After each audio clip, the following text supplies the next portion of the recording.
Did you know that some of the most productive gardens in America don't have a single power tool? It's true. The Amish consistently pull staggering amounts of food from their plots. They do it without fancy rototillers, expensive fertilizers, chemical sprays.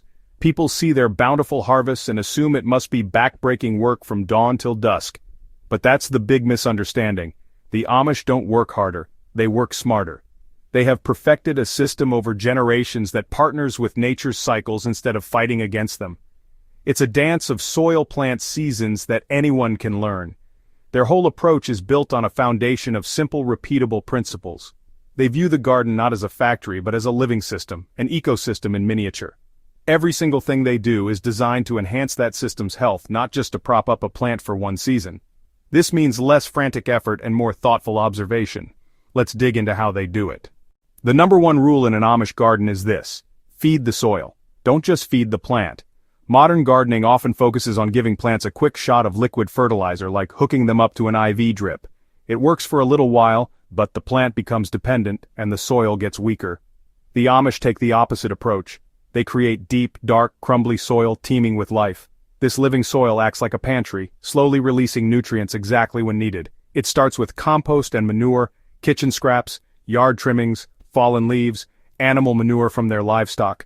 This isn't a garbage heap, it's carefully managed. The result? Black gold. They incorporate it generously into their garden beds. The result? Stronger plants from the start. The Amish understand that a garden isn't a collection of individual plants, it's a community. They don't plant in sterile monocultures where you see long, lonely rows of just one type of vegetable. Instead, they practice what is known as companion planting. The most famous example of this is the Three Sisters method, a technique they learned from Native Americans: cornpole beans and squash.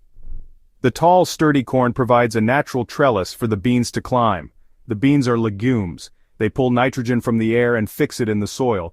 That provides essential fertilizer for the heavy-feeding corn and squash. With its large, sprawling leaves, it acts as a living mulch. It shades the ground, keeping the soil cool and moist, reducing the need for watering. You'll often see aromatic herbs and flowers tucked in among the vegetables. Each plant is doing a job that helps the others, creating a small, self-sufficient guild that produces more food with less work. This is a system of pure synergy. It's a brilliant, low-effort strategy. So, if you walk through an Amish garden, you won't hear the roar of a gas-powered rototiller. And you won't see a shed full of complicated, single-use gadgets either. Their toolkit is actually pretty simple: a sturdy hoe, a sharp scuffle hoe, also called a stirrup hoe, a digging fork, and a wheelbarrow. Their efficiency comes not from machines but from their garden layout. They often use a system of permanent raised beds with dedicated walking paths in between. The beds might be just 3 feet wide, which is a comfortable reach from either side. First, they never walk on the soil where the plants are growing. This prevents soil compaction. Plant roots can grow deep and access more water and nutrients. The soil stays light and airy, making it so much easier to work with hand tools. They provide clean, easy access for planting. Weeding becomes a quick, almost meditative task with a scuffle hoe. This combination of simple tools and smart layout means less physical strain and no noise to shatter the peace of the garden. At the core of the Amish gardening philosophy is a deep respect for natural systems. They see their garden as part of the wider ecosystem and are always looking for ways to invite nature in to help them. This is most obvious in their approach to pest control. Instead of reaching for a chemical spray at the first sign of a chewed leaf, they ask, "Why is this happening? How can I restore balance?" When pests do show up, the Amish deploy a different kind of army: beneficial insects. Dill, fennel, yarrow, ladybugs, lacewings, hoverflies.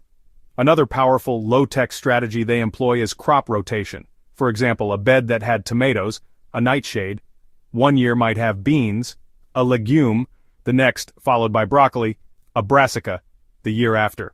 All weave together into a resilient, self-regulating system. It's a smarter way to grow. Subscribe for more tips on building a resilient and productive farmstead.